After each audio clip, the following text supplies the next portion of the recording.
What's going on, everybody? Welcome back to another episode of the Trifecta. We've got a lot of sports news coming at you. We recently had week 1 of the NFL.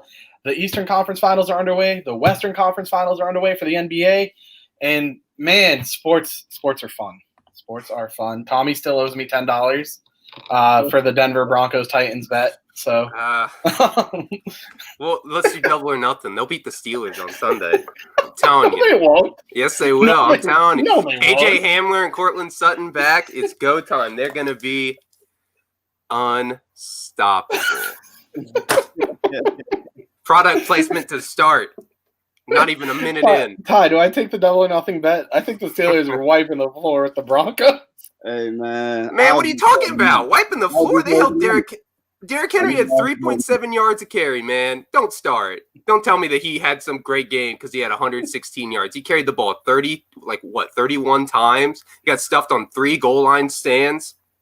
Nah. Yeah, you're lucky Bring it. Steven Gostkowski missed 5 field goals and just, whatever. Denver didn't play with 2 of their receivers. Don't worry, man. I'm telling you. We'll talk after the show. Show. Yeah, okay. But no, I'll take you up on that double or nothing. I'll take you up on that double or nothing. Hey, just let me know. Anyway. I just No, but for real. So Tommy, Ty, how you guys doing today? How you feeling? Doing good, man. How are you doing? I'm doing good. A little tired. One of those days, Actually, I got to give a shout out to my friend Maddie O'Connor. She's like my little sister. I haven't seen her in a little while, but it was a pleasure. Got to go out with her for a little bit today. That was nice. Ty, what about you, my man? Man, I feel like I'm fighting the cold, but I don't know. At this point, I just need to get sick, bro. Yo, stay away from me with that COVID. Relax. Yeah. Trifecta does not support that. Anyway, so let's dive right in. So the Celtics are down 0-2 to the Miami Heat. And I know Tommy is like, Heat in 4, blah, blah, blah. But my gripe is with Brad Stevens. It's not even the team. It's just the coaching. And have you guys actually been watching the series so far? Yeah, I've caught a little bit of it, yeah. So my problem is that he's not making necessary adjustments that we saw him make during the Toronto series. And I'm not quite sure why. The biggest issue I had was actually in the fourth 2 nights ago, the Celtics were in the bonus for at least 8 minutes, at least. And everyone was just jacking up threes, 20 seconds left on the shot clock. It's like, why don't you call a timeout and be like, look, every time you drive to the net, you're getting 2 points and possibly 3 because you're going to be going to the foul line. So it's like, why do you not just, run out some shot clock and do that and hope to get to the free throw line? Like, you already have a 5-point lead. There's no sense in just jacking up threes. But no, there was no timeout called. It made me sad, and then the Celtics lost again. Gordon Hayward is supposedly returning tonight for the Celtics lineup. I think that's going to be huge. I think that's going to change a lot of the landscape. Tyrone, what do you think? Gordon Hayward, I don't know. He might have to get his legs up under him. You better watch yourself here. I don't think he's going to be that key of a player. I don't know. The rotations that Brad Stevens has, it's kind of like he doesn't know who to put out there and when to put him out there. I think he has too many, chess pieces on the board right now.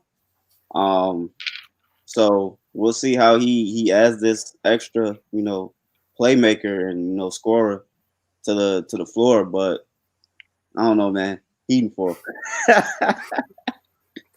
As much as I love Gordon Hayward because he graduated from my high school, I do think that he's going to be an important piece. You just think about what he can do on the floor when he is healthy. Obviously, we haven't seen him healthy really in a few years. He hasn't really completed a full season or gotten close to completing a full season in a while. But he just brings a different dynamic to the floor. He can shoot. He can run the floor really well. And he's just a good guy that you want on your team, whether that's, in the locker room or in the huddle during timeouts. I just think he brings that kind of attitude that in these clutch situations where you need a guy to, boost up your team, where you have guys like Kemba. Obviously, we saw with the kind of spat that I want to say it was Jaylen Brown and Marcus Smart after the game this past time.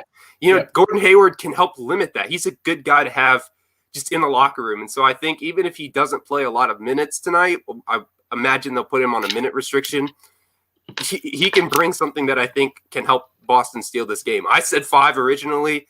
So I think if there was a game that Boston steals, I think this is the one, especially with just having, their backs are against the wall. You're down 2-0. You got one of your best players that you paid a decent amount of money to get, and Gordon Hayward coming back. I think Boston takes this one here tonight. For Tommy, you don't think that, Gordon Hayward, like if he doesn't, have his legs under him, or he's still like, feeling after effects of the injury or whatnot, do you think that could potentially hurt them, or no? It's all upside. I think it could. There's always the possibility of that, but as much as Jared mentioned, Brad Stevens' coaching hasn't been up to his normal par. I think he's going to show out tonight. I think he's going to have a really good job do a really good job coaching tonight, and I think he's not going to let that happen. I think if he's noticing something where I don't think Hayward's starting. I think he'll be kind of in the backup role, and that's good. He can work with that second unit, and when you have him in there, if you don't want him in there, you have a guy like Wanamaker who can come in and take that spot from him. So I think we'll see after a while to see how he plays, and then if he doesn't do good, they'll just take him out. And I think so. I don't know. I don't think that he's going to be as much of a detriment to the team as he is going to be a positive. Absolutely. And, the thing is, right, is people were listening and talking about this bad is it's a bad thing, right? But you have to understand, and, again, whenever I talk about something Boston-related, I'm not speaking from a fan perspective. I'm speaking from a perspective of what I've witnessed over the years of living in the city. And I've always noticed whenever there's some sort of a spat or disagreement or something between players on a team, it's not because they're mad at one another. It's just their motivation. They're angry. They're losing. They hate losing. They're competitive. So that competitive drive kind of comes out against one another, but they're not actually mad at each other. And every time I've ever seen that, I mean, think about it. 2004 when the Red Sox were down, 3-0 in the ALCS against the Yankees, and they ended up coming back and winning 4-3. And I mean, crazy as it is, it's not unheard of. I mean, we've seen Denver do it twice already this playoffs, coming down 3-1 and, making that comeback. Obviously, the Raptors were down 0-2 for 7 games. Last year when the Celtics played the Sixers with Jimmy Butler, they were down 0-2 and came back and won 4 straight. So, I mean, I'm not really from a basketball standpoint, from a understanding of the game, how it works, I'm not really worried yet. Right. I mean, I don't think anybody should really be counting out either team. Right. I don't think you can sit here and comfortably say, Heat are definitely winning the series. It's not true. This is coming. It's going to be a good series regardless. Especially with Gordon Hayward coming off the bench, like you said, he can rotate in with guys like Brad Wanamaker. He can rotate out for Kemba, whatever, and kind of give the Celtics just that extra piece. Right. And honestly, and you brought up a good point. If the Celtics are going to take a game to kind of get their motivation back, kind of to use Ty's phrase, get their legs back up under them, it's going to be tonight. Because obviously going down 3-0 is going to suck for any team. It doesn't matter who you are. But if the Celtics steal one tonight, I really think this goes 7 games still. Whether the Heat win or the Celtics, obviously as a Celtics fan, I want them to win. But just because of my understanding of the game, understanding what Brad Stevens is actually capable of as a coach, understanding what the Celtics starting 5 is capable of, understanding what the Heat starting 5 and Eric Spoelstra, understanding all of that, I understand how this is going to be a good series and how this isn't as easy as everybody's making it out to be. Yeah. And I really think, to touch upon what Tommy said, Gordon Hayward coming back is going to be huge because of just his presence alone, right? The positivity he can kind of spark on that bench, being out there, even if he plays 5, 10, 15 minutes to warm up, make sure his ankle's feeling good, make sure that he's feeling good, right? And obviously he's a competitive dude. And the one thing Gordon Hayward has that we don't see a lot with the Celtics is he's got a decent mid-range shot. whatever we see with the Celtics, it's very rarely do we see those mid-range shots. We see those like kind of crazy, like contested ones from Tatum sometimes, and sometimes from Jalen. But most of the time, it's either we're shooting above the perimeter or we're going to the basket, and there's really no in between for the Celtics, right? And kind of to rewind a little bit, like I was saying, at the end of game 2, like when they were just jacking up threes, 20 seconds left on the shot clock, they can't be doing that. That is where Brad Stevens needs to kind of get it together, right? Like, correct me if I'm wrong, but if you're up by 5 points, you're in the bonus, you're not going to be jacking up threes 20 seconds left on the shot clock. I mean, that's just not good basketball, in my opinion. Yeah, so I agree. I did have a question. What do you guys think that the Celtics need to do to kind of, get back on track, like for this game and for the rest of the series? Because I think that the Celtics are more talented than the Heat, but the Heat have really taken, like, I think they're not their best punch, but they've taken all of the punches that the Celtics has given them. So how do they answer that counterattack that the Heat has displayed that they have against the Celtics? So again, if we're watching, we're all watching the same game. We all, kind of see what's going on, right? But the thing is it's very clear that the Celtics are the more talented team.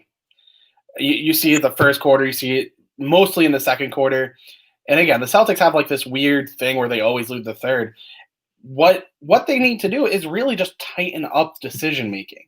And that, again, like I was just saying, falls back on the coach. If any of us were the coach, or just any team in general is up by 5, you have 8 minutes left, and anytime you get fouled on, like, off ball, on ball, going for the shot, you're going to the free throw line, you're gonna wait it out, kind of run down that shot clock a little bit, and then drive for the layup. Worst case scenario, you get 2 points. Best case scenario, you go to the free throw line.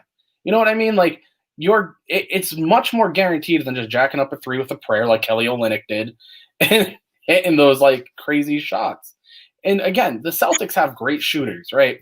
Jason Tatum's a great shooter. Jaylen Brown's a great shooter. Kemba, yeah, he's been in a funk, but he's a great shooter. We can't deny that. Marcus Smart's really been coming into his own. But that's not going to win you games. So what the Celtics really need to do is just start adjusting. And that's it. I agree. I agree with that. I say I agree with that because, the Celtics have been really good at, not the Celtics, but the Heat have been really good at adjusting. That zone, brilliant. Like, they generated how many turnovers last night or a couple nights ago?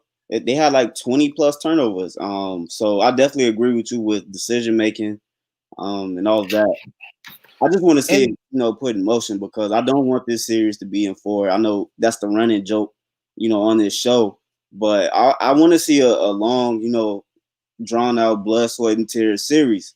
So I agree they do need to tighten up a bit, but I don't know if that's just the answer though. You feel me? Right. And Tommy, got real quick. I just have one more point. No, you go. No, you go. You want to reply to that? That's totally good. And then I'll say what I gotta say. Just going back to game 1 real quick. Those last 2 possessions by the Celtics had game 1 absolutely won. Absolutely. Awful decision making by Kemba.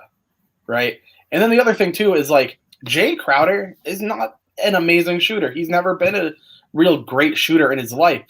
But the Celtics left him open just about every possession, and he's like, fine, I'm going to take the open look 3, and I'm going to get it because I'm a professional basketball player. And if you leave me open, yeah, I'm going to score, right? So those last 2 possessions with the shot clock violation, or when the game was tied where Tatum with that Bam block, like, you held the ball too long. Because you would have been able to because both teams had a timeout left. Like, you could have still found a way with a few seconds left had you not held the ball until 6 seconds left. You know what I mean? Like, it's just those little things that need to be tightened up. like we saw in the Raptors series. Tommy, go ahead. I didn't mean to cut you off. No, you're totally good. And I agree. I think the biggest thing is that Boston needs to play smart. And I know that, kind of sounds cliche and kind of going off of what Jared said.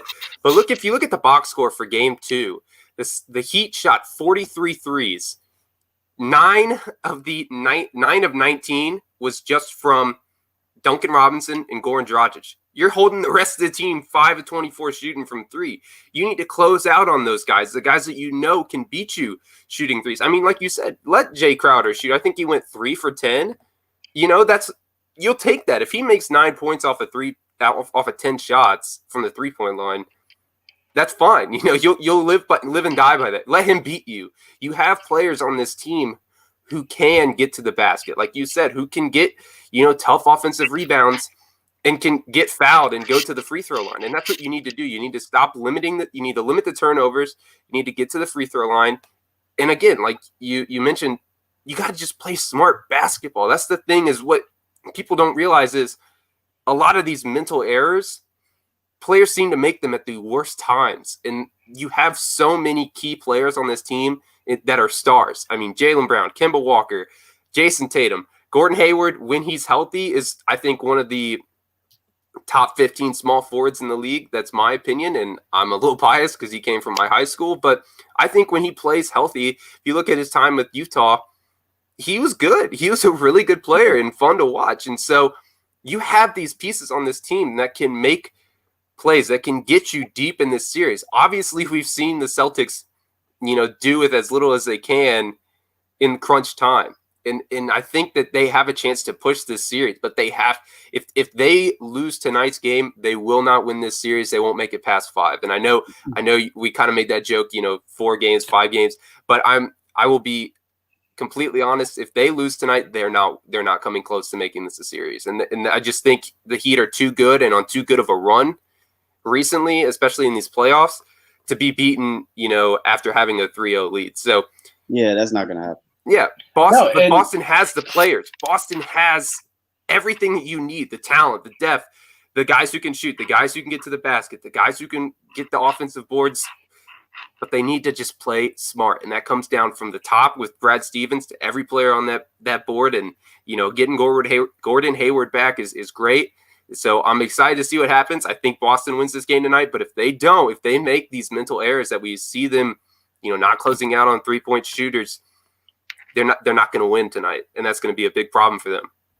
No, and that's the thing, right? Is I've been saying that, and again, we can go back last week, the week before. We see it. Brad Stevens is an incredible coach, right? But it's the coaching errors and the decision making that's really killing them. And I think we're all in agreement here. Both of these past 2 games came down to poor decision making by the Celtics, and that's why they lost. Obviously, people are like, they blew a 17-point lead. Yeah, every third quarter the Celtics blow their lead. It's just kind of a weird thing that team does. But they always still win because of it. But now they're blowing that lead and then making poor decision making. Like, it's really just that. Like, unfortunately, there's no it's hard to explain. Like, there's really just no excuse for it, right? There's no excuse for it. And again, like you said, if the Celtics lose tonight, they're done in 4 or 5. And again, I'm not going to be a salty Celtics fan about it because I understand how good the Heat are. I understand the role they've been on, and believe me, I respect the hell out of Jimmy Butler. He's one of my favorite players in the league. I enjoy watching the way he plays, the passion, the fire that you see in his eyes every game. I love Jimmy Butler. I think he's an incredible player, and I can't be mad if the Celtics lose, right?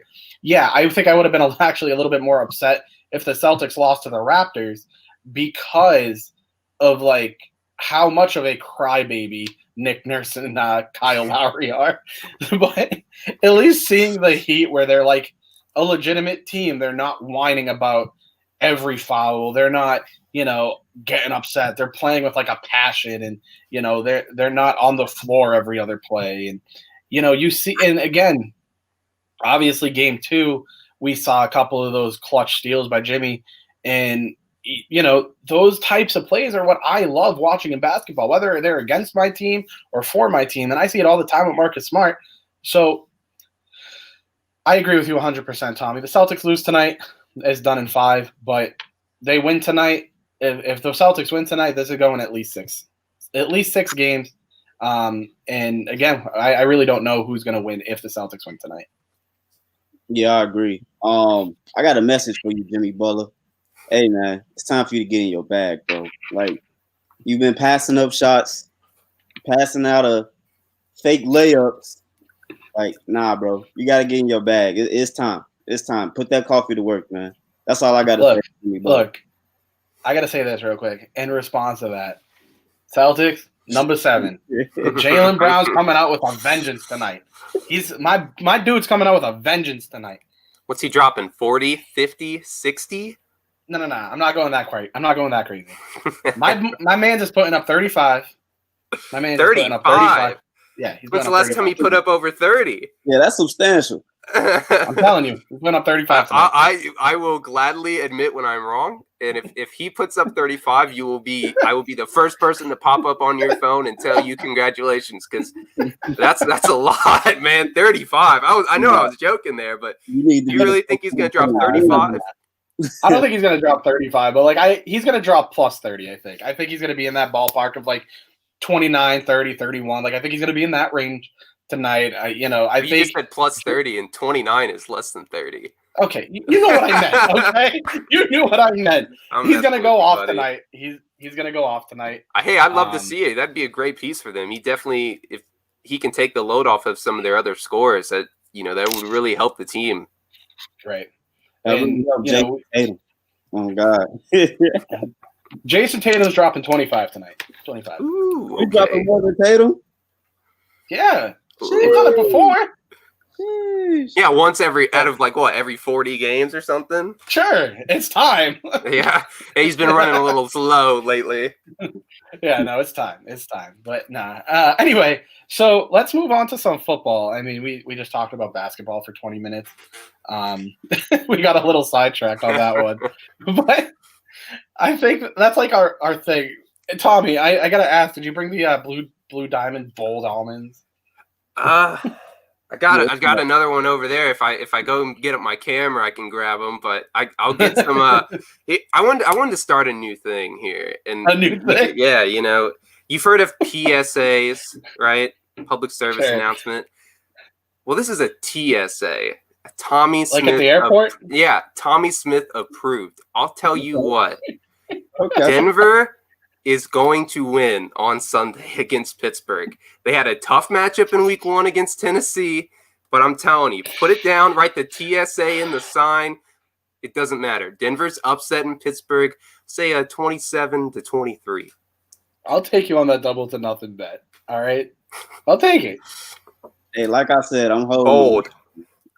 Bold. Bold, like those almonds were. Exactly. But no, I do some more. I do have to give the Broncos a lot of credit. I said this on the Zero Tech podcast, and for everybody watching, I decided to take a step back from that show, mainly because I really do want to focus on this show. I have a lot going on with school, and I'm writing a lot for Back Sports Page coming up, especially with the Patriots and Seahawks, stuff like that. So I decided to step back from that show. But I was talking on that show with Ryan Stern this past Wednesday, and I was giving some high praise to the Denver Broncos. I know I bust Tommy's chops a lot about being a Denver fan and, how high he is on those Broncos. But I watched Monday Night Football. They do play in Colorado, so they're good. They look like a good team, and these were kind of the takeaways I had from that game. And I mean, Tommy's a huge Denver fan, so he'll call me stupid if he disagrees with it. But what I noticed from Drew Lock is he can be a great quarterback in the near future. The one thing he needs to work on is the deep ball, right? Because every single time I've seen him throw a pass longer than 25, 30 yards, he was overthrowing his receivers by a significant amount. And these receivers are wide open. And that's just one thing as a young quarterback you really got to tighten up. Jerry Jeudy showed flashes of being really, really good. But again, I think a lot of why he wasn't really good this game was because there was no preseason. There was nothing for him to warm up to. This was just kind of thrusted right into NFL action in a game that mattered the most. It's week 1, right? And so I really believe that Jerry Jeudy can, once he tightens that all up, he's going to be a great receiver. And I think that the Broncos have a very bright future ahead of them. Yeah, I'll throw in some comments on that one. We'll go with Jeudy because it was the most recent. I think, when you look at the box score, you see the 2 drops. You had a crucial one on, I think it was a third and 5 on a slant route. Didn't help the Broncos case.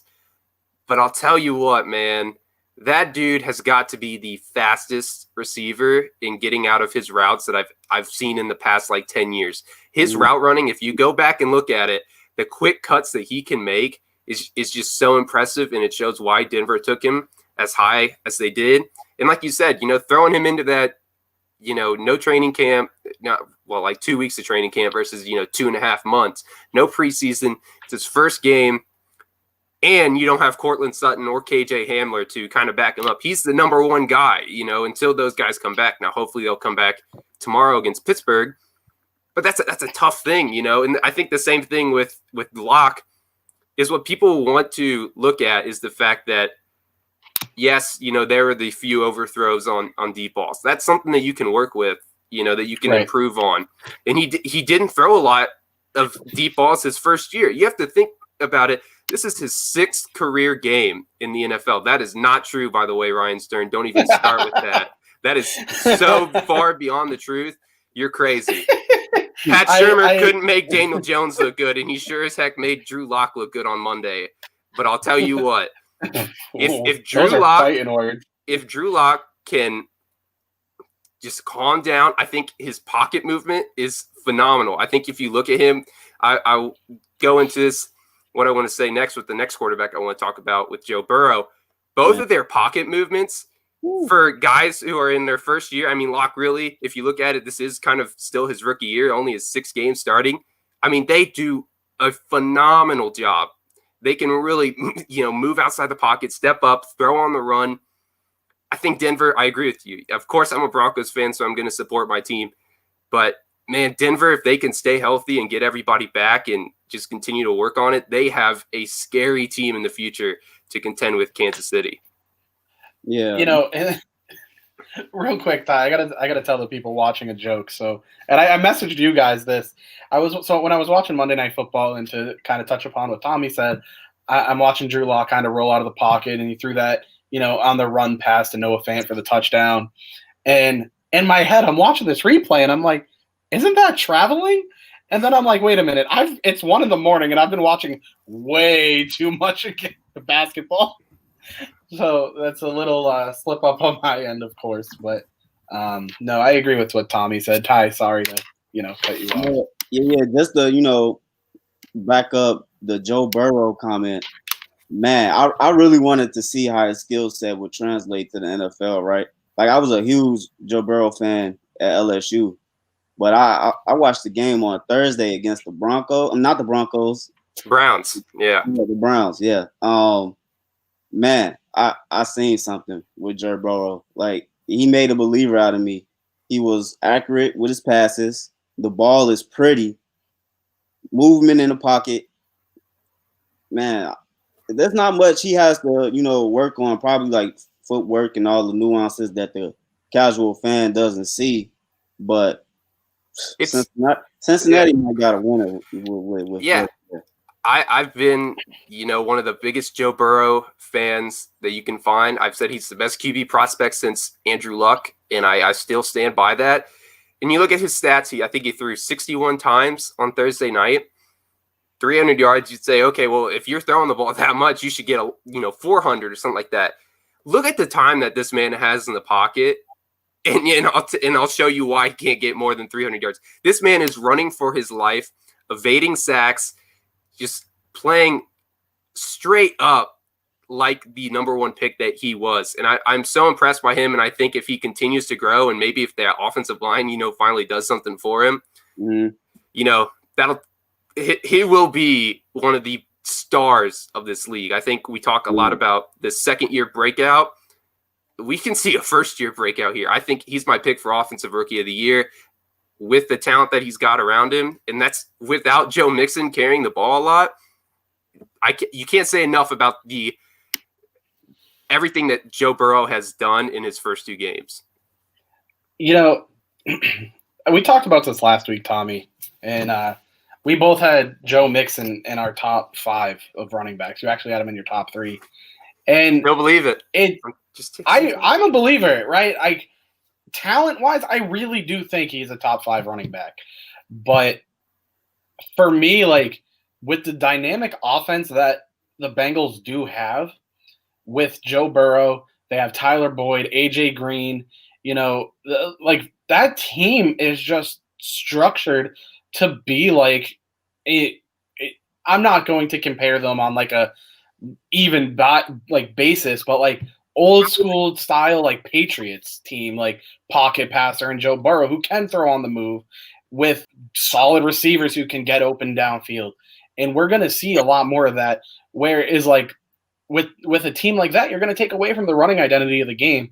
And that's where I think Joe Mixon is going to actually struggle this season, not because he's going to have a bad year or because he's going to not play well. I think it's just he's not going to get as many touches because of the type of identity that offense has kind of already adopted, and we've seen it through the first 2 games.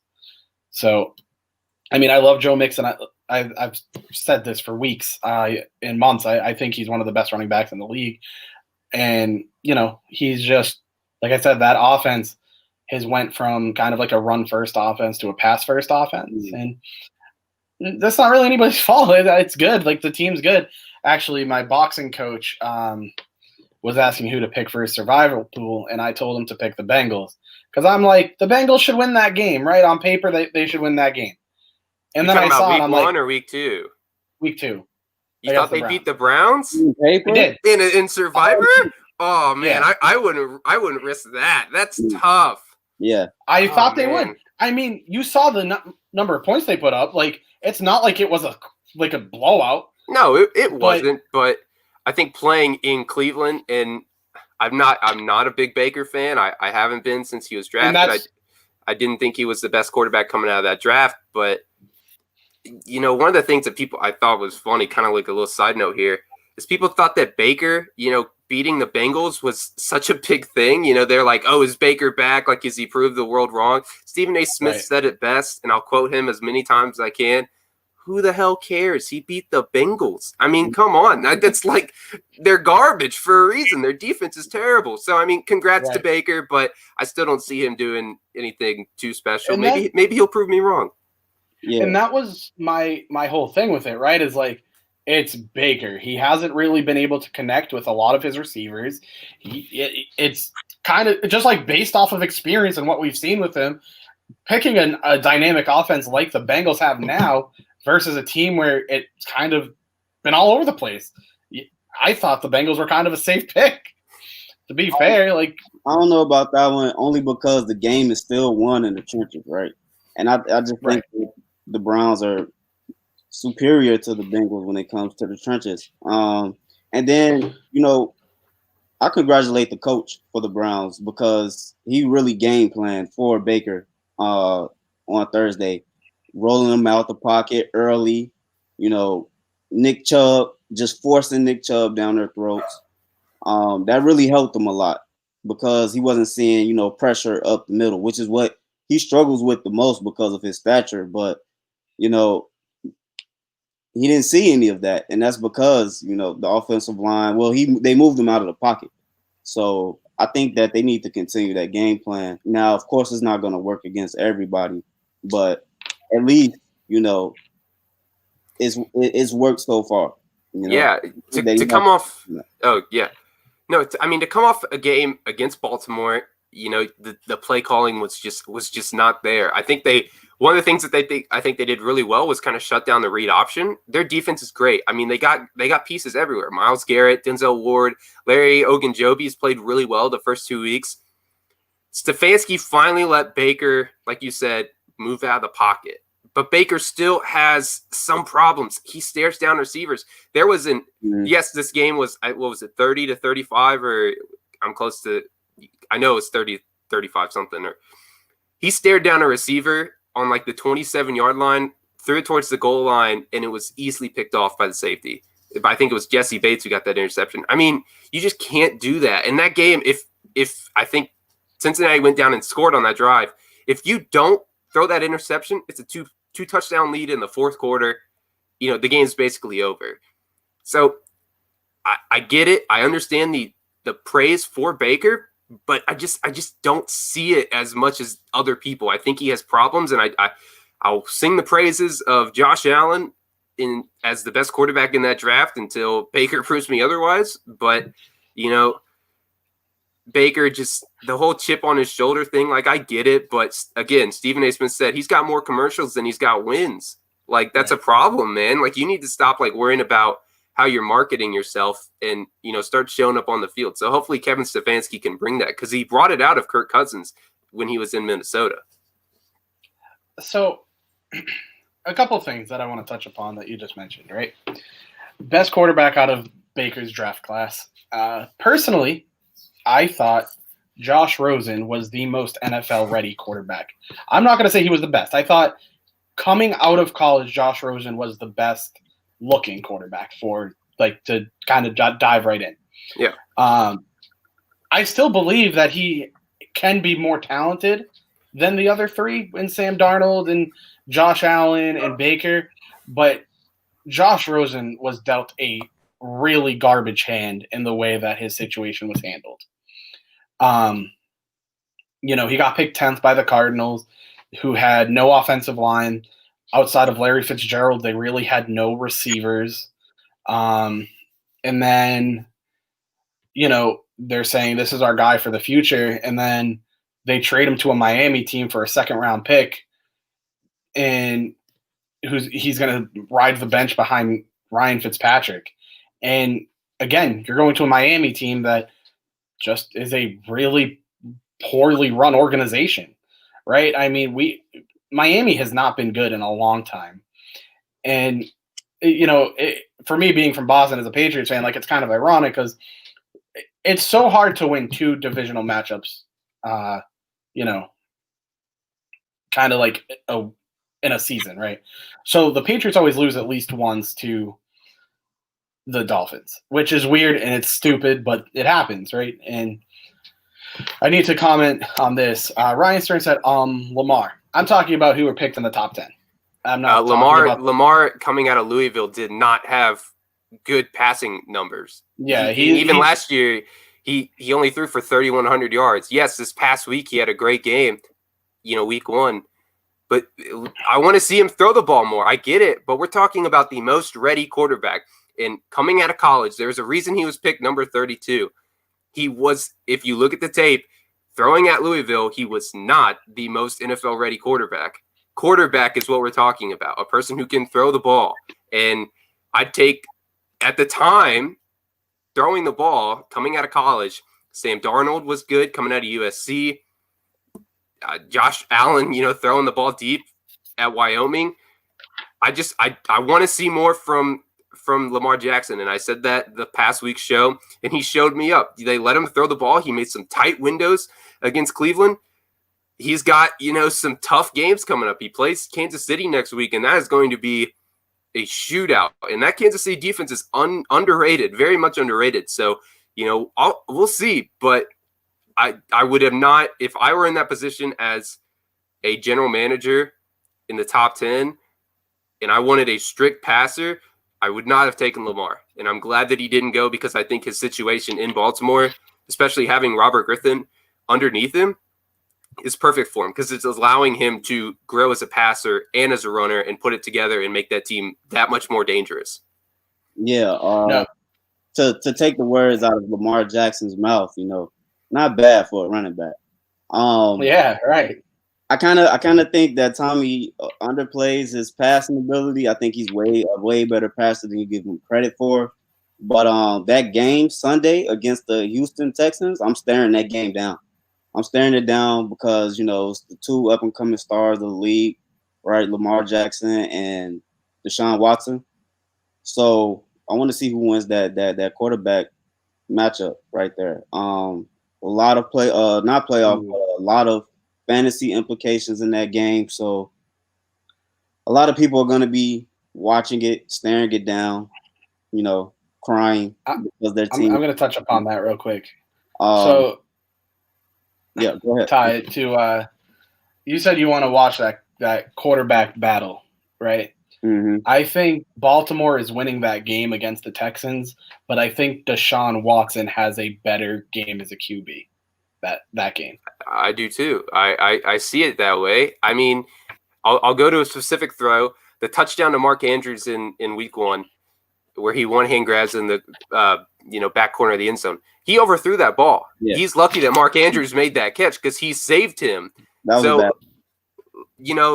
I agree with you. I think Deshaun Watson is going to have a better game throwing the ball, but I do think Baltimore, their running game is going to absolutely destroy them. J.K. Dobbins showed off with 2 touchdowns in week 1. Yep.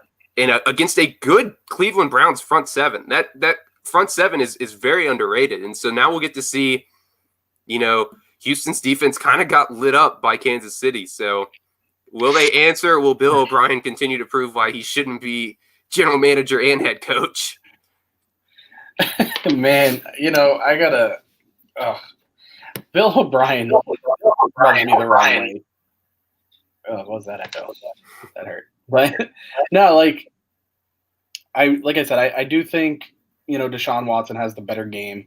I think the Baltimore Ravens obviously win, but I want to go back to what we were talking about for a second when we were talking about the Cleveland Browns. The rumor mill has been swirling that they're actively shopping OBJ. Where do you guys think he ends up? I'll start with you, Ty. Man, I don't know where he ended up, but he needs to come to Chicago. I'm sorry. We need somebody on the outside. Come to Chicago, OBJ, please. We gotta give a quick shout out to Kendall. What's going on, my dude? It's always good to see you watching. It's always good to have you. But he needs to come to New England, in my opinion. Tommy's like, he needs to go to Denver. No, we don't want him. We don't need his drama in the Denver locker room. We're building something special. Nah. Okay. Cut. Nope. Sorry. Okay, but think about. Okay, hold on here. Think about what you're going to be paying if you trade for OBJ. At least a 2nd-round pick, right? Yeah, right. I mean, he probably claims a 1st-round pick. Why would you trade it for that? He's a locker room distraction. I get it. He can play on the field. I've been a huge fan. I thought he was good coming out of LSU even before his catch against Dallas. He's a locker room distraction, man. The whole thing with the party boat that, was right before the playoff game against Green Bay where they got absolutely spanked. I don't care. I don't want somebody on my team who's going to be crying every time he doesn't get the ball. It's a team for a reason. You're trying to get everyone involved. So, look, if somebody trades for him, great. We saw the same thing with Randy Moss, and they basically gave him away for a bag of cookies, and he had the best receiver season, in NFL history. But I wouldn't want him on Denver if I was me. I wouldn't want him, if I were a lot of teams. I mean, obviously there's some teams that's going to want him, and even if the Browns get to the point of trading him, because I feel like this is something we've heard every year, is that OBJ is going to get traded, from Cleveland or from New York, and then it finally happened in New York. So, yeah, I just don't want him. I don't think he's the kind of locker room person you want on your team. It pains me to say this. It pains me to say this, but I think the chances of him going to Green Bay are actually kind of high if they actually trade for him, because they didn't get a wide receiver in the draft. They still need playmakers on the outside for Aaron Rodgers, and they really think they have a good chance of making some noise this year. So it pains me. It pains me to say this, but you might see him in an ugly green uniform. Ty, I'm gonna cure your hopes right now. He's not going to Green Bay. It's very clear that the Packers do not want to give pieces to Aaron Rodgers. It's like abundantly clear that they want to move on from him, especially with drafting Jordan Love, the whole thing. Listen, I'm a big Aaron Rodgers guy. I love that dude. I think he's a fantastic quarterback. But just from what we're seeing, right, it's almost like they don't want him there anymore. And I think obviously drafting a quarterback in the 2nd round kind of lit a fire under him to kind of step it up. But I really don't think they're going to give him any more pieces, because that's just my personal opinion about it. But Gary actually brought up a good point. OBJ and Belichick have been kind of tight. OBJ has history with the Patriots organization. He's said he's wanted to play here. He said he's wanted to play with Brady. Obviously, Brady's not here anymore. He's also given high praise to Belichick. Belichick's given him high praise. It honestly, and I'm not talking from a Patriots fan perspective, but the Patriots could actually use him. The Patriots don't have a true number one wide receiver outside of Julian Edelman, who like those. Yeah, it's like those little short dump passes aren't going to work all the time. And if you want Cam Newton to succeed in this New England offense and not get hurt, you need to give him weapons. N'Keal Harry is starting to look like a bust. I think that kid has a lot of upside. I think he has a lot of potential, but especially being hurt at the beginning of last season and then not having a preseason this year and kind of, again, to go back to Ty's phrase, kind of get his feet up under him, he's not there yet. Like we saw it with the crucial goal line drop that he had, or fumble, where it ended up being a turnover. And I think the Patriots really could just use a veteran wide receiver. And Belichick has this way with, kind of problem players, and we see it all the time, right? And to name one in recent memories, Antonio Brown, right? And I'm going to talk about this for a second. Before Antonio Brown came to the Pats, he was a nuisance in the news every other week, calling people racial slurs, just kind of going out of his mind, right? And then he comes to New England, and you don't see anything from him other than one-word answers, calm, cool, collected. It's like that Patriot way was kind of just snapped into him. You know what I mean? And so I think, and to put this kind of argument to rest, OBJ is not a locker room drama problem. Yeah, he likes to be a flashy dude. He likes to be out there, but we heard it a lot from other players in the locker room. OBJ is not he doesn't bring drama to the locker room. And so I think if he comes to New England, that culture, I think it'd be a perfect fit for him. Kendall brought up the point of Dez Bryant for New England. I know Kendall is a Patriots fan as well. I think Dez would be great, but yeah, it's surprising that he's not on a team yet. Honestly, I think if you look at, I get it, the injury history, and again, another person who's kind of been can be known to be a locker room distraction sometimes, especially if he doesn't get the ball, because we saw that when he was with Dallas. But Dez Bryant's got the talent to be a star still in this league. I think if he got with the right team, I thought he was going to sign on with Baltimore. I know he had a tryout there.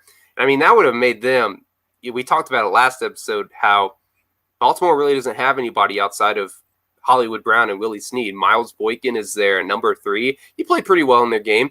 But could you imagine Willie Snead, Hollywood Brown, and Dez Bryant? I mean, you put Hollywood Brown in the slot, which is what he is good at, is running in the slot and going on go routes and getting the ball. I mean, that's perfect. And it would help to have that veteran presence for a guy like Lamar Jackson. I'm surprised, again, that, he just hasn't found his way onto an NFL roster. Hopefully he does by the end of the season, because he's got the talent to be the stud that we saw, at the beginning of the decade. Now, I don't know. Let's talk. I'm not that surprised that Dez Bryant isn't on a football team. Again, you have to take in age. His last injury was an Achilles injury. It's not easy to come back from that. Like you guys said, he likes the ball. Maybe a little bit, too much with what he has to work with right now. Like, I love Dez Bryant, right? Dez Bryant was on America's team. Wore 88. Now that CeeDee Lamb has it, he can't get 88 again. But for that team, but it's like the way that the NFL is so business minded when it comes to their front offices. Like, I'm not that surprised that he's not on the NFL team. Like, you figure Hopkins just got traded because he was worth too much money. Like, that was the only reason that I can come up with why the Texans would trade him. It's because they couldn't afford him. And it's like, can you afford a Des Bryant.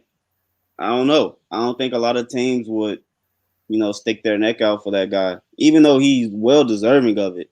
I don't know. I just think they kind of casted him away. Like every year, every 2 years, star names get casted out of the game rather than, actually retiring. Right. So I don't know. It's not that surprising to me. I got to agree with Ty on this one. I mean, I think Des Bryant would be a good fit on a lot of teams, but I think obviously not having been on the field for a couple of years, I think kind of being casted out, kind of to take the words from Ty, is that's really it. Like not saying much, but let's. I do actually want to talk about Cam Newton, and everybody knows I'm a big Cam Newton guy, and obviously he's on the Patriots now, so I'm double like Homer. Go away, because everybody who knows me knows that's not the truth. I am not a Homer at all. I can be, but everybody can be. But I really do think that when I talk, correct me if I'm wrong, when I talk about my teams on the show, I try to keep my bias out of it for the most part. I mean, you did pick the Celtics to win the series. Because they're going to. And you do still think they have a chance, and they're down 2-0. I mean, it's happened before. Teams have come back, but last time the Celtics, I'm just messing with you, bud. No. The last time the Celtics played a Jimmy Butler team, and they were down 0-2, they came back and won 4 straight. That's all I'm saying. Last time the Broncos, before this last one, were in the Super Bowl, they got beat 43-8, and then they beat Cam Newton, who was heavily favored. But you know what? The past is the past for a reason. That's why it happens, man. I don't care. Heat and 4. Anyway, so I need to know, like, we've obviously talked about this, and again, we're not talking about this from a Patriots perspective. How did you guys feel about Cam Newton's performance? There was a lot of questions about it. No training or no preseason games, not a lot of camp time. He only really had a month with the organization. Coming off his injuries, not really having played in about a year and a half. So what did you guys think about his performance this past week? I thought it was great. He's actually sitting on my bench on fantasy. So anybody in that fantasy league, I'm shopping Cam Newton at this point. But I didn't expect him to go off like that. I actually think that the coaching job did a great job with changing up the scheme from sitting duck in the pocket to let's move this guy around. Let's get some quarterback draws in there. Like they actually drew up plays for him to run. So that was amazing. I don't know how long it can last. Like that was the Miami Dolphins. Like we gotta say that was the Miami Dolphins. So I hope he can continue to play as well as he has. It's only been one game, but I want his stock to go up because I have him on my bench and I need a running back. So I need his stock to go up. I'm gonna play a little bit of devil's advocate here. I'll be flat out honest. I was impressed. He played well. Again, going back with Lamar, I want to see him throw the ball more. I think what Ty said. Running for 16 games is going to be tough, and I don't know if he can make it through a full season running the way he did. That second touchdown in the corner of the end zone, he took a pretty good shot, and I think maybe it was after the game that I saw he was kind of holding his hamstring. Obviously, that could be me just throwing darts. But overall, good game. He played well. I think this week is going to be a huge challenge. And if he finds a way to beat Seattle, who I think will put up a ton of points, I will, say give him all the credit in the world. I don't know if the Patriots, because again, you talked about they just really don't have a number one receiver outside of Edelman. And Edelman, it really isn't a good number one receiver. He's more of he can be a very good 2 or a 3, your slot guy that you can get 100 receptions in a year. I just don't know if they can contend with Seattle. But I have to give him a shout out. Cam Newton played really well. hopefully we get to see him throw the ball more because he's definitely going to need it because Seattle is going to put up a lot of points this year. Mm-hmm. Yep. Yeah, I can't disagree. I mean, I think what we're going to see tomorrow night is going to be more of a defensive battle. I still think the Patriots, even with the number of players that opted out of the Patriots defense, they still have a top 5 defense in this league. Every time that the Seahawks kind of play the Patriots, Belichick almost has Russell Wilson's number in terms of stopping him. The last time really that the Patriots were kind of rattled by the Seahawks was when Marshawn Lynch was running all over them. But it's going to be a very good game regardless. I'm going to say this flat out. As a Patriots fan, I do not think we're winning that game. I really don't. And it's not that the team's not talented enough. It's not that Cam Newton's not good enough. It's we don't have a receiving core. Like you said, Edelman is not a good number 1 guy. He's not. And that's going to be a huge detriment. But if they win, it wouldn't be the most shocking to me because you can only win by however many points you put up, right? So, like, if the Pats defense can stop the Seahawks, right? I do think the Pats are obviously going to score. It's not going to be like a shutout or like a blowout or anything like that. But I think the defense just has to step it up this game. But I think Cam Newton can definitely hang with, Russell Wilson. I think obviously his legs are going to be a factor. The Seahawks have a solid defense. They have a solid run defense, and it's going to be a tough game. But I do think they could pull it out. But honestly, like I'm gonna, if I had to bet, I would say the Seahawks, but it wouldn't surprise me if the Pats find a way to do it. Yeah, before we continue, I don't want it to seem like I think Edelman is a bad receiver because he's not. But if you look at number 1 receivers like Devontae Adams, like DeAndre Hopkins, these are guys who can do it all for you. Not saying that Edelman is not a good receiver because he is. He puts up 100 receptions or close to it every year for a reason. It's just you can't rely on him to be that big body guy who can do everything. He works better in the slot. If you look at the teams that he's been on where he is the slot guy for the Patriots, he performs that much better. I mean, go back to the Super Bowl season, against Atlanta. That catch is one of the best catches I've ever seen, and it's because he works in the slot in that game and in that entire season. Yeah. I'm not afraid of him going deep. Like, he's not going to burn anybody. So, yeah, he's definitely a slot player. But as far as the game overall, I think the Seahawks got it in the bag. I don't know, man. Like, they're letting Russell Wilson cook. Like, that's kind of trending right now. Let Russ cook, and he's cooking. And I think he's going to be up there again with his name up there as a chance to be MVP this year, just because he's a wizard. Like, you can't catch him in the backfield, no matter how bad the play looks. Like, he always looks like he's running to the other end zone. I'm like, why? Why are you going deeper? And then he just outruns the defensive end. I'm like, okay, that's why you went deeper.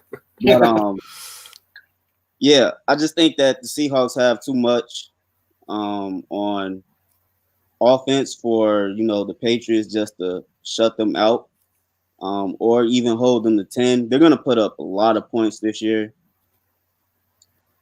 I don't see a way that New England can actually win that game unless they get out to an early lead. Cam is game managing, eating up clock. The run game is working, and defense just stifling. But that's why the games have to be played. So we got to see. I don't think they do it though. And I think honestly, we're going to see a lot more James White against the Seahawks. He's one of the better receiving backs in the league, in my opinion. Just because he's versatile, he's quick. Obviously he's not like the best. He's not one of but he is one of the top guys I think as a receiving back, and he's really kind of underestimated because he doesn't have a name like Christian McCaffrey or You talking about James White? Yeah. Are you talking about James White? No, bro. No. He was on the Bears. He was trash. I respect him. And then NFL, and then he won the Patriots a Super Bowl. So I mean, everyone's trash when they're on the Bears. You're not wrong about that because everybody I don't know. Allen Robinson's been pretty good coming from Jacksonville. I Nah, can't I lie, gotta but it be looks like honest. they're going to trade him if they don't get his new contracts. New England. Oh, New England. no, New England. that deal today. Like, I'll go up to Soldier Field and ink it myself. Like, no. Here's a You only pen. I got- got one for you, man. Brought to you by Bic Pens. Yeah, we're doing product placements everywhere, man. That's what this show's turned into. Oh my god. But not like honest to God though, if I'm talking about the Bears, I really love Tariq Cohen. I think he's fantastic. I think he has a lot of upside. I love that little water bug for sure. That little water bug. He bounces off of everybody tackles him, and they're like, how is he not on the ground yet? So I love him. Shout out to Randy. I think the Bears are gonna beat the Giants this week. Gosh, Well, yeah, everyone's gonna beat the Giants. That's not me being a homer, but whoa, what? Everybody's gonna beat the Giants. As much as me and Ryan Stern just got into it, I picked the Giants to win this week. Nah, I'm with Ty on this one. I do think the Bears can beat the Giants. Can that doesn't sound pretty? Yeah, can't. Hold on now. Mitch, I can't say his name, his dirty name, but Mitch Trubisky didn't show up until the fourth quarter. So, and the Giants' defense, I think, is better than what Detroit put out there. So we'll have to see. I mean, Detroit didn't have Kenny Galladay, and the Giants will have both Darius Slayton and Sterling Shepard and Evan Ingram. So, they're bold. They're going to boldly win the game like they're going into Star Trek. I'm telling you what, Gary, they're going to win 27-17. 27-17. That is the final number. Daniel Jones All right. off why it's the TSA. I was on the line, but I don't know, man. The Bears stressed me out. I don't want to add stress to that. No. But my God, we're getting product placement, man. If the fans get in on it on the Blue Diamond almonds, then we get Blue Diamond almonds in on it, and then they're little sponsors down on the bottom there. It just takes time. Tommy, you got to tweet at them. You got to tweet at them. All right, I'll send them the shows. Blue Diamond almonds, put it up for us. I'll tag them. They're gonna send us a cease and desist. Stop talking about our almonds on your show. You guys are too idiotic. Yeah, we don't want to be associated. We're gonna get a court for this. No, but honest to God, I think this week is gonna be a lot of fun for football. I'm gonna go with kind of a hot take here, but it wouldn't surprise me if the Carolina Panthers beat the Tampa Bay Bucks this week. Chris Godwin is out. Mike Evans is hurting. That team is falling apart in front of Brady's eyes already. I'm almost willing to second that hot take. It's not that hot that you think it is. They have a chance if they just. Tommy's like, these guys are the dumbest people I've ever talked to. They just work Christian McCaffrey and manage that game. It could get pretty ugly. I don't know. It's going to be a bar fight for sure. Tommy's like, these are the dumbest dudes I've ever talked to. Let me just. Okay. That's a lot to unpack right there. They played the Raiders, and the Buccaneers played the Saints. Look, I get it. Brady didn't make his best throws, and Godwin being out is huge, but Brady had some good velocity on those balls. He put them where you need him to be, and they played the Saints, who were in the NFC Championship game last year. I love Teddy Bridgewater. I've been his biggest supporter, but if the Buccaneers don't win by 10 points or more, I'd be surprised, honestly. I think they can bottle up Christian McCaffrey in some way, and Teddy Bridgewater is not going to beat them deep at all. DJ Moore had a few bad routes last week against a pretty poor Oakland, I won't call them Vegas, Oakland secondary. I just don't see Carolina keeping with pace. That's my biggest takeaway from week one is just relax. Everybody just needs to relax. Unless if you're Aaron Rodgers, because you're a dog and I love you, and I think you absolutely destroyed everything. screw the Packers for not building giving you teams. You can pick up guys off the street and throw them in there, and Aaron Rodgers will throw dimes to him on the sideline. But I'm at least by 10 points, the Buccaneers will win. I'd be surprised if it's less. So the big one is this takeaway from week 1. We're going to talk about it. 49ers aren't looking too hot. You act like they again. Okay, there we go again. They played a good team. Cardinals are a good team. Kyler Murray is my pick to win MVP this year. The dude can ball. The dude can straight ball. I'm telling you, man. Arizona, that division is really good. But just give it a second, man. They play the Jets this week. I don't care if they have George Kittle or Mrs. Kittle out there. It's fine. It doesn't matter. They'll win. Don't worry. George Kittle's actually out this week. Exactly. Put his mom in on the tight end. Give her a jersey, man. I don't care. It doesn't matter. He's going to play all right. Jimmy G. Who are the 49ers playing? The Jets. Yeah, they're going to win this week. The Jets. Sam Darnold has a dope game. 300. No, I'm kidding. Man, Sam Darnold's going to be seeing ghosts. Again. Yeah, exactly. Again. No. But to be fair, I'm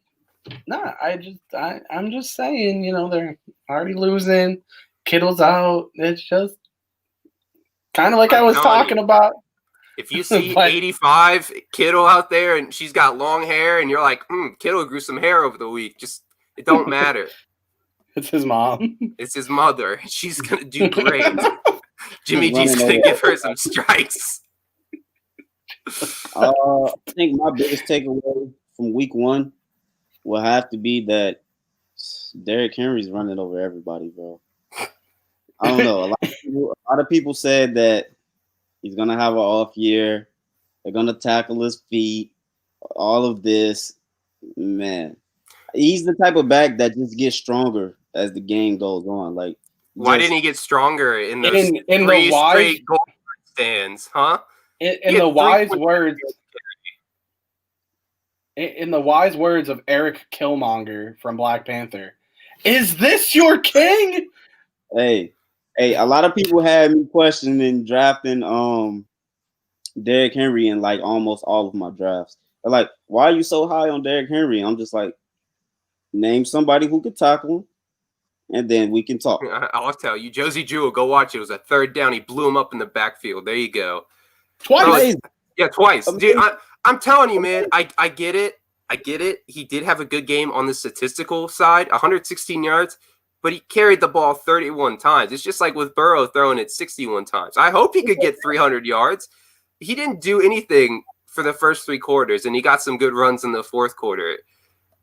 I like Henry, but I just don't think he's just going to have a good season. He's not. He's not.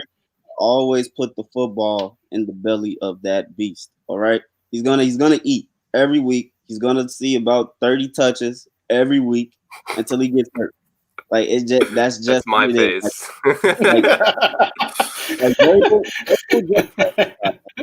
Come on, Ty. Listen, I love you. No, we're done. Derrick Henry's not having a good year. It's over. It's a wrap. Just like Nixon. He's not going to have a better year than Mixon? What? We'll see. I mean, I guess we'll see. What? Okay. I'm not throwing in a comment on that one, but I don't think Derrick Henry is going to have as good of a season as people think. Ty, we will revisit this. Roll the tape. Week 9. We'll revisit this week 9. How's that sound? Hey, right, get the replay cam out. Put it in black and white. Do what you got to do. I'm telling you, write it down. Take a picture. It's gonna happen. It's gonna happen. He's gonna have a better year. Gary felt the need to add this, that a little Italian lady could take the Jets single-handedly. While I don't disagree with that. But didn't you think that I would say that the Jets would make it to the AFC Championship game, Mr. Gary? No. He said the Super Bowl. The Super Bowl. Okay. All right. We're going to let that one slide here. I've made some claims, but that is not one of them, and nor will I ever make that claim. It's been 50 plus years for a reason. Adam Gase is the best head coach. league? No. No, not even a little bit. Not even close.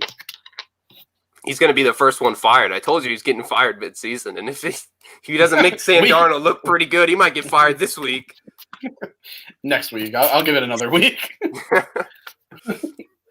But no, what? Okay, so before we end, I know we've gone a little bit over our hour, but I got to give a lot of praise to the Buffalo Bills, and I got to give a lot of praise to Josh Allen. That kid is something special. I mean, he came into the league, and a lot of people were saying that he wasn't going to be great, he wasn't going to be good, and he's really coming into his own, in my opinion. I think he's becoming a pretty solid quarterback.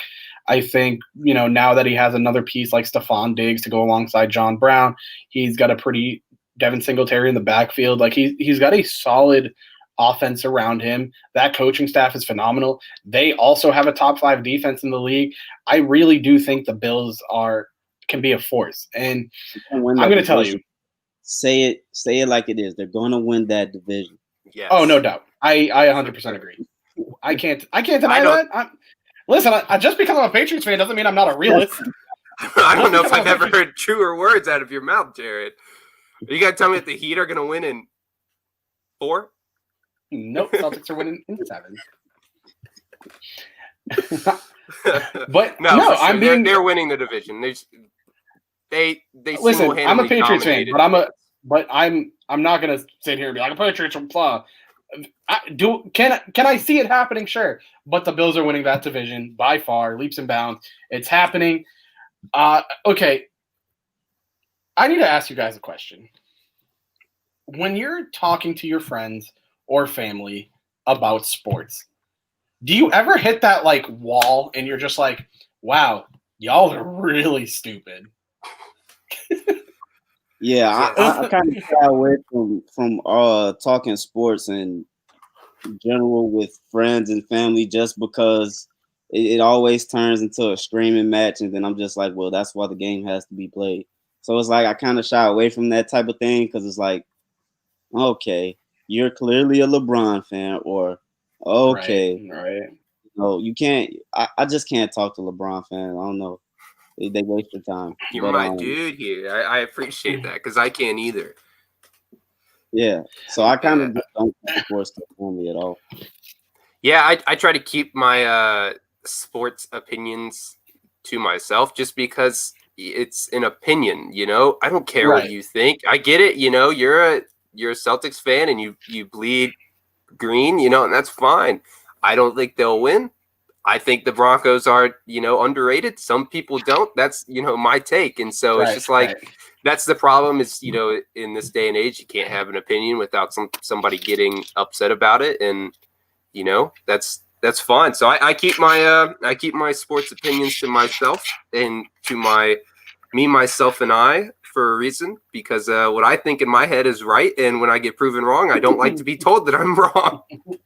So the reason I ask this, right, is in my family, it's hard because all my family knows that I'm passionate about sports, and they're always like, "Oh, what do you think of this? What do you think of this?" And they'll call me at 10 o'clock at night to be like, "What do you think of this?" And last Sunday, I was at my grandfather's house for Sunday dinner, watching the games, and we watched the Patriots game, and I would go, "Wow, Cam Newton had a great game," and my uncle started screaming at me. And he's like, "What do you mean he had a great game? That was awful." I'm like, "Did we watch the same game? What are you talking about?" And he's like, "He's a quarterback. He's expected to put up those numbers." I'm like, "He's in a new system." He's like, "That doesn't matter." Like, what? What? Yeah, and then, I totally understand. And then he was like, I was saying how much I think Josh Allen's a good quarterback, and he was sitting there trying to yell at me saying that I'm an idiot for being high on Josh Allen. And I'm like, well, I mean, you don't understand the game on the level that I understand it. So probably just don't try to argue with me about sports. That's the key. That's why I don't like talking sports with friends and family, because it's like, all right, but how much are you actually watching the game? You feel me? Right. So it's it's not a good situation all in all to talk sports with your family. And that's why I like talking to you guys. Is because like we all watch every game all the time, and then we can sit here and yell at each other. And I can call Tommy stupid for the Broncos takes, and Ty can call me stupid for whatever. And then Tommy's like, "You're both idiots." Going off of that, I noticed in our little description here that there was something that we haven't talked about, and I'll make it quick. But from day one on my time on this show, I have strongly proclaimed that the Tampa Bay Rays would be winning the World Series. You can roll the tape back; it don't matter because the Rays are unstoppable, and they're winning the World Series. Just watch, 3.5 game lead.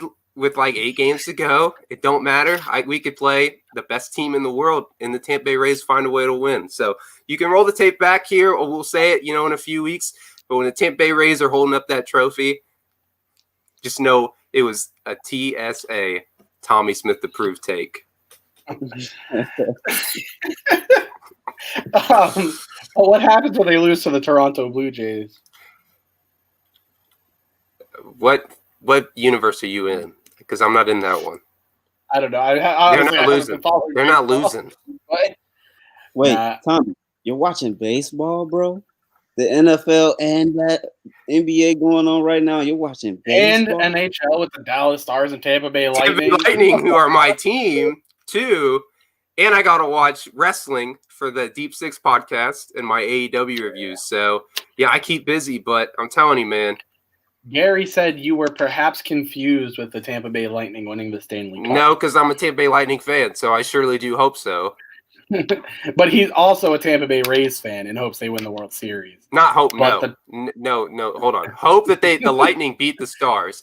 Know that the Rays will beat the Dodgers in the World Series. It's going to be the Toronto Blue Jays beating the Dodgers. I'll watch that. The Blue Jays? Yeah, Blue Jays. If they can get past the first round.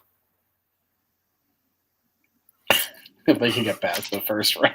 Who they play if the season ended today? I'm pretty sure they'd play the Tampa Bay Rays, and that's something. And then they're going to win. They're going to sweep the Rays. Get out the brooms. They're going to sweep them.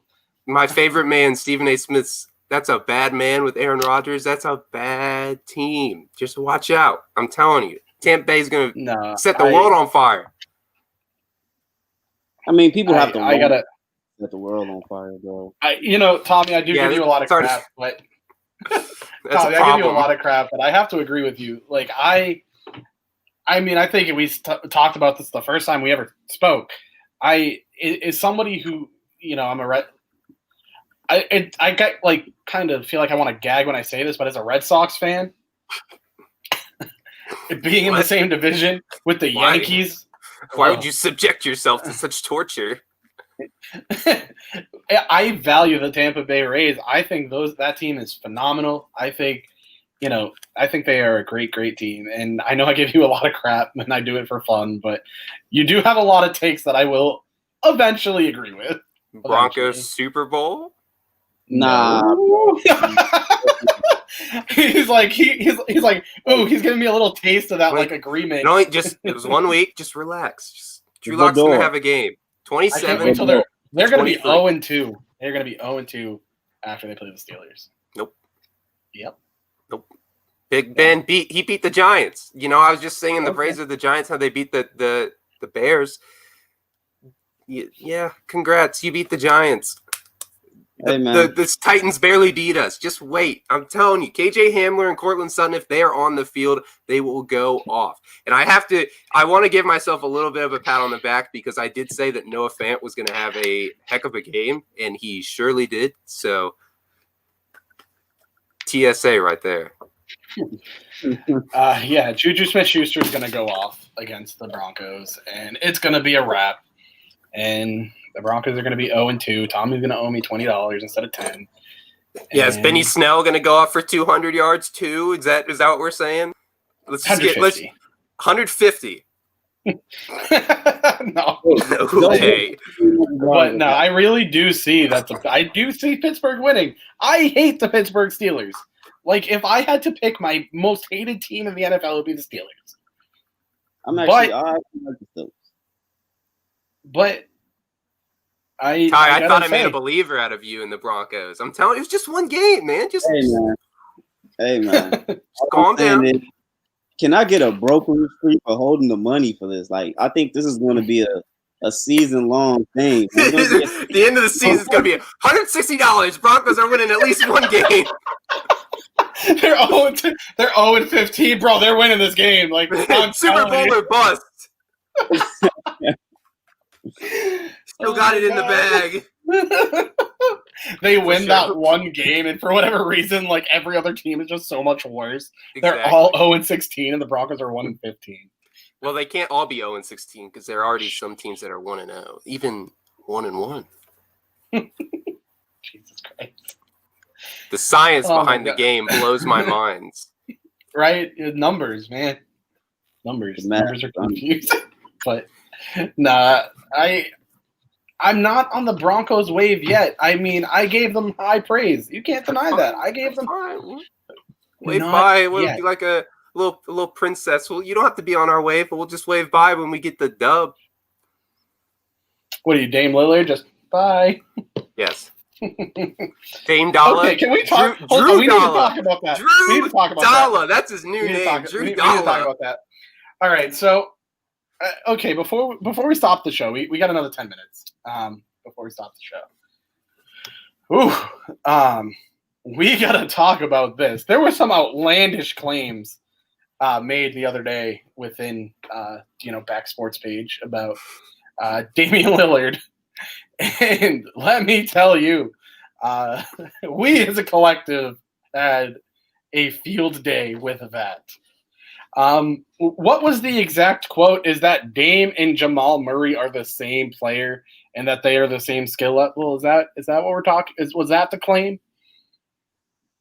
Man, whatever the claim was, I didn't think I had to ask this question, if Murray was better than Lillard, but I hope that we got some good night rest, we got to sleep on it, and we all are in agreement that Damian Lillard is clearly the superior basketball. You can literally just pull up the stats online year after year on like a compare player site, and it's not even close. Look, I know Jamal Murray, he plays in Denver. They smoke a little something out there. That's fine. But if you mean to tell me that there's another person in this world who thinks that Jamal Murray is better than Damian Lillard, they must be having a really good time. We'll just say that. They must be really enjoying themselves in Colorado, because that is wrong. I mean, of the three of us, I know I don't watch as much basketball as you guys. I'm not as big of a basketball fan, but I mean, that's Dame Dollar. Like, come on, man. Like, I love Jamal Murray, and I know he's a stud. He's going to be a star in the league, but he's not better than Damian Lillard. I mean, that's like a Skip Bayless level take right there. That's not good. Shouldn't be said on TV. I'm waiting on that diss track, man. Dame Dollar, drop a diss track, bro. Can we get Dame Dollar like in the viewership, and he'll be a sponsor? We'll release it first for him. The name of the song is going to be promoted by Tommy called Unstoppable. That's going to be the name of the Presented by Blue Diamond Almonds. Right. Honest to God, like, how do you make a claim like that? Like, how? I don't understand. The whole argument was, well, Jamal Murray led them to the Western Conference Finals. Okay, Dame did that too, with less. So he's literally like dragging that team along like by a string, and Jamal Murray's being uplifted by his teammates. It's like, can't really compare the two situations. Yeah. I don't know. I don't know what was, that's fine. Again, going to the thing, you can have your own sports opinion, but sometimes you are wrong. And that is just, as a human, you need to admit it when you're wrong and just know that Dame Dollar is nowhere, not even close to being worse than Jamal Murray, because Jamal Murray just isn't as good as Dame Dollar. I'm just waiting on that 1v1 at this point. Like, I'm done talking about it. Like, but the crazy part is nobody believes it except for this one dude, and he's just like, I don't know. I mean, I don't know. This Maybe he must was be having a good night. The Denver air is The Denver Air. bringing out I'm pretty sure something. this dude is from New York. Like the dude who made this claim, I'm pretty sure he's from New York. That's fine. But still the Denver Air. The Denver It's air. Still the air. Denver You Air. No. Oh It doesn't my hit God. us Broncos fans though. When we make claims, it's okay. I'm not out here saying that Drew Lock is better than Aaron Rodgers, but Drew Lock is Drew Dalla. We need to get that Drew trending here. Drew We Dalla. don't need to. Get the Gary Buzz is breathing it Lightyear. well. Gary is breathing it well. The Denver Air. Gary, we're proud of you on this show. You keep breathing that Denver Air, my friend. We need to cut it. We need to cut the show. We need to stop All right, it and now. on that, Tommy's like dying. So with that, guys, thank you for another great episode of the Trifecta. Obviously, don't forget to follow Back Sports page on all social media, Facebook, Twitter, Instagram. You can find the shows live on Facebook, on YouTube, all the great shows. Tommy's part of the Deep Six podcast. Zero Technique Football podcast runs every Wednesday night at 8 p.m. With Ryan Stern. Check that out. I know BSP Daily is going to be starting pretty soon. I know Ty is involved in that a little bit. There's a ton of great shows. The Exit Velo podcast. Yeah, I mean, again, you can follow me on Twitter at journalistj0. Ty, tell everybody where they can find you. You can find me at Ty_Talk Sports. I don't just talk it, but I do just talk it. That's my take. You don't walk it? Tommy, where can everybody find you? You know, I'm just going to be 100% flat out honest. I wouldn't follow me until Monday. The Broncos play at 1 o'clock tomorrow. And just if you don't want to subject yourself to some probably pretty upset takes until they win, of course, 27-13. When they lose. Yeah, 20. Lose. You know, it doesn't matter what the score is. The Broncos are winning, but you can follow me on Twitter, Tommy Smith 1515. Just do it till Monday. Just put it off until Monday. Just put it off until Monday. Yeah. All right. And with that, guys, again, I'll see you guys next week.